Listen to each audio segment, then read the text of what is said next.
inaatake ka ng mga Binay camp kasi ang yaman-yaman mo raw. That means you must be corrupt. Alam mo, tita, yung atake nila Binay, sanay na ako dyan. Bakit? Kaya lang, yung sinasabi nilang ako'y mayaman, lahat naman ng property meron sa akin nakadeklara. At pwede namang sundan mo yun, o sundan ng publiko, kung nang ako ba mapunta sa gobyerno ng Makati, naglalakad ako. Let's go to your one by one. Yes, Itong Garden Hotel and Resort sa Halahala, Coron, Palawan. Ano yon? Totoo yun, tita. It's a 1.2 hectare property. Hindi 100 hectares. Hindi 100 hectares. Hindi iyo ang buong island. Hindi. Yung 1.2 hectares, kailan mo nabili yan? Actually, hindi ko po binili yun eh.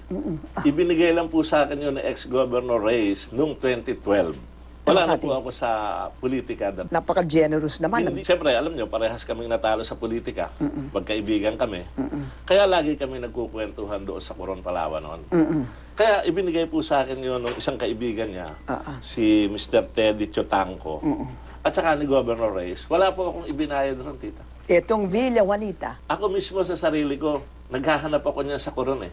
Kung meron bang Villa Juanita sa bayan ng Coron. Ito naman, Grand Villa in Barangay Aguho, Pateros. Amin po yan. Oo. Nakadeclare po yan sa SALN ko. Nakadeklara. Opo. Okay. Meron ka pang Grand Villa and Butterfly Center in Los Baños, Laguna. Ano yon? Meron din po. 3.5 hectare ang laki.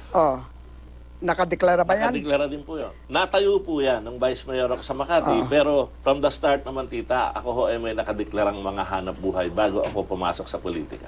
Okay. Hunter Valley Plantation. Nako, may plantation pala. And resort in Cabanatuan, Nueva Ecija.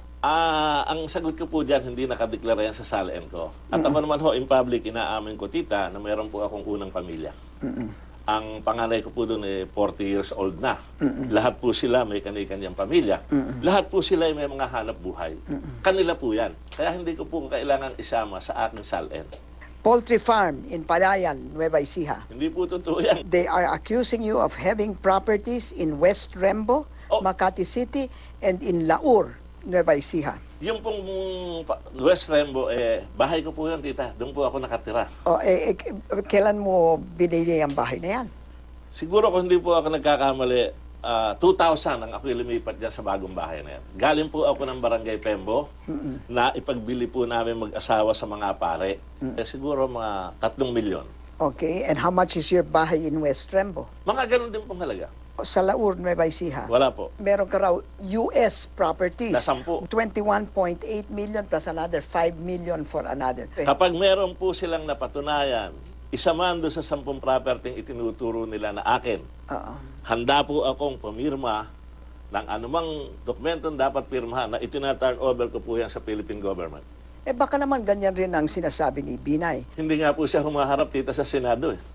Dahil ang sinasabi po niya laging issue politika. Hindi totoo yan, kasi nungalingan yan.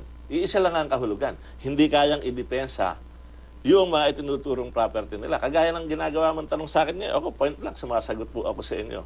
Na akin at hindi akin. Okay. Bueno, mag-judge yan mga kapuso natin. Magkano ang net worth mo sa SALN mo?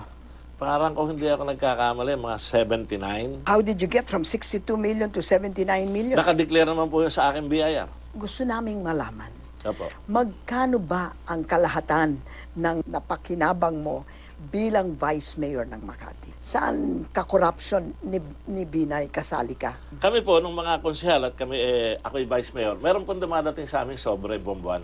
Magkano? Iba-iba po, tite. Minsan may darating po na 100,000.